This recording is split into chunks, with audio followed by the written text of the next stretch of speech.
protokol kesehatan.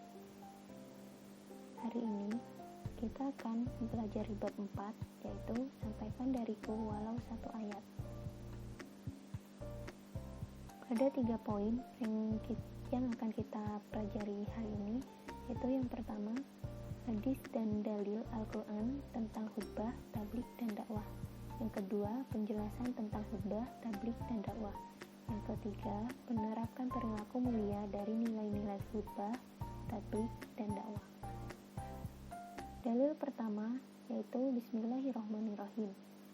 An Abdillah ibni Amru anna Nabiyya sallallahu alaihi wasallam qala ballighu anni walau ayah, rawahu Bukhari. Artinya, dari Abdullah bin Amr dituturkan bahwasanya Rasulullah sallallahu alaihi wasallam bersabda, sampaikanlah dariku walau satu ayat. Hadis riwayat Bukhari. Dalil yang kedua yaitu kuntum khairu ummatin ukhrijat lin-nasi ta'muruna bil ma'rufi wa tanhauna 'anil munkar wa tu'minuna billah. Artinya, kamu adalah umat yang terbaik yang dilahirkan untuk manusia, menyuruh kepada yang ma'ruf dan mencegah dari yang mungkar, dan beriman kepada Allah. Quran Surat Ali Imran ayat 110. Baik, yang pertama yaitu khutbah. Khutbah berasal dari kata khotoba yakhtubu khutbah, bermakna memberi nasihat dalam kegiatan ibadah. Khutbah berarti kegiatan ceramah kepada sejumlah orang Islam dengan syarat dan rukun tertentu yang berkaitan langsung dan dengan di keabsahan atau kesunatan ibadah.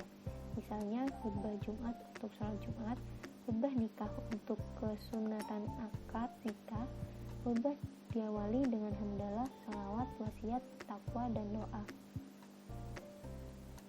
Ketentuan khutbah. A. Syarat khotib. Yang pertama Islam, kedua baligh, yang ketiga berakal sehat, dan keempat mengetahui ilmu agama. Yang B. Syarat 2 khutbah. Yang pertama, khutbah dilaksanakan sesudah masuk waktu zuhur. Kedua, khotib duduk di antara 2 khutbah. Ketiga, khutbah diucapkan dengan suara yang keras dan jelas. Dan keempat, tertib. C. Rukun khutbah. 1. Membaca hamdalah. 2. Membaca syahadatain. 3. Membaca sholawat. Yang keempat, berwasiat takwa. Kelima, membaca ayat Al-Quran pada salah satu khutbah. Yang keenam, berdoa pada khutbah kedua. D. Sunnah khutbah. Khotib berdiri ketika khutbah, mengawali khutbah dengan memberi salam. Khutbah hendaknya jelas, mudah dipahami, tidak terlalu panjang. Keempat, khotib menghadap jamaah ketika khutbah, menetapkan rukun khutbah, membaca surat Al-Ikhlas ketika duduk di antara 2 khutbah. Kedua, tabligh. Tabligh berasal dari kata balagha yuballighu tablighun, yang berarti menyampaikan, memberitahukan dengan lisan. Tabligh adalah kegiatan menyampaikan pesan Allah Subhanahu wa Ta'ala secara lisan kepada satu orang Islam atau lebih untuk diketahui dan diamalkan isinya. Ketentuan tabligh. A. Syarat mubaligh. Islam, baligh, berakal, mendalami ajaran Islam. B. Etika dalam menyampaikan tabligh. Bersikap lemah lembut, tidak kasar, dan tidak merusak. Kedua, menggunakan bahasa yang mudah dimengerti. Ketiga, mengutamakan musyawarah dan berdiskusi untuk memperoleh kesepakatan bersama. Keempat, materi dakwah yang disampaikan harus mempunyai dasar hukum yang kuat dan jelas sumbernya. Kelima, menyampaikan dengan ikhlas dan sabar sesuai dengan kondisi psikologis dan sosiologis para pendengarnya atau penerimanya.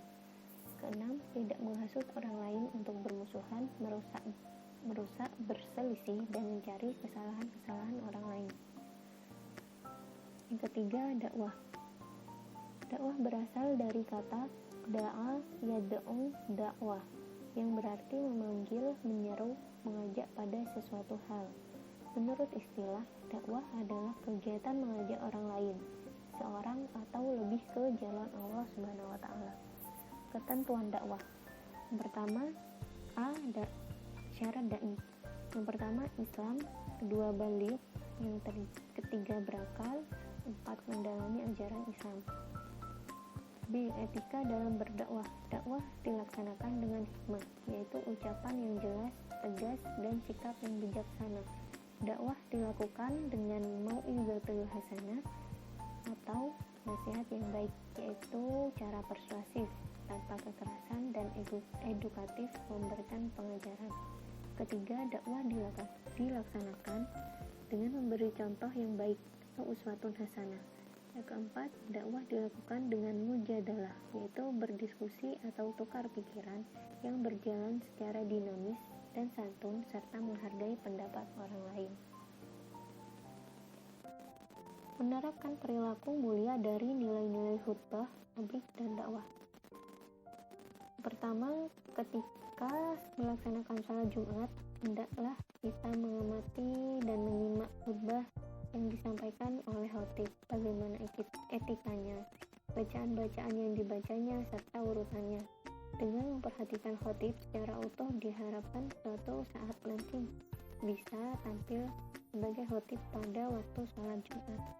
Yang kedua, ketika melihat kemungkaran di sekitar kita, contohnya pacaran, mencuri, tawuran, menyontek, dan lain sebagainya, kita harus mencegahnya dengan memberikan alasan yang logis, baik atas dasar agama maupun sosial dan yang lainnya. Cara mencegahnya dengan tangan atau kekuasaan apabila tidak mampu, dengan lisan apabila tidak mampu, cukup dalam hati saja bahwa kita tidak ikut berbuat yang dilarang. Ketiga, ketika melihat sesuatu yang baik menurut agama maupun masyarakat, mencontohlah, dimulai dari diri sendiri, dari yang terkecil, dan dari sekarang, tidak boleh ditunda-tunda. Yang keempat, melibatkan diri secara aktif pada kegiatan keagamaan seperti peringatan hari besar Islam, Maulid Nabi, Isra Mi'raj, Nuzulul Quran, dan lain-lain, baik di lingkungan sekolah maupun masyarakat. Yang kelima, memprakarsai kegiatan dakwah Islam di sekolah, remaja masjid, karang taruna, dakwah kampus, dan lain sebagainya. Terima kasih. Mohon maaf bila ada kesalahan dan semoga bermanfaat. Wassalamualaikum warahmatullahi wabarakatuh.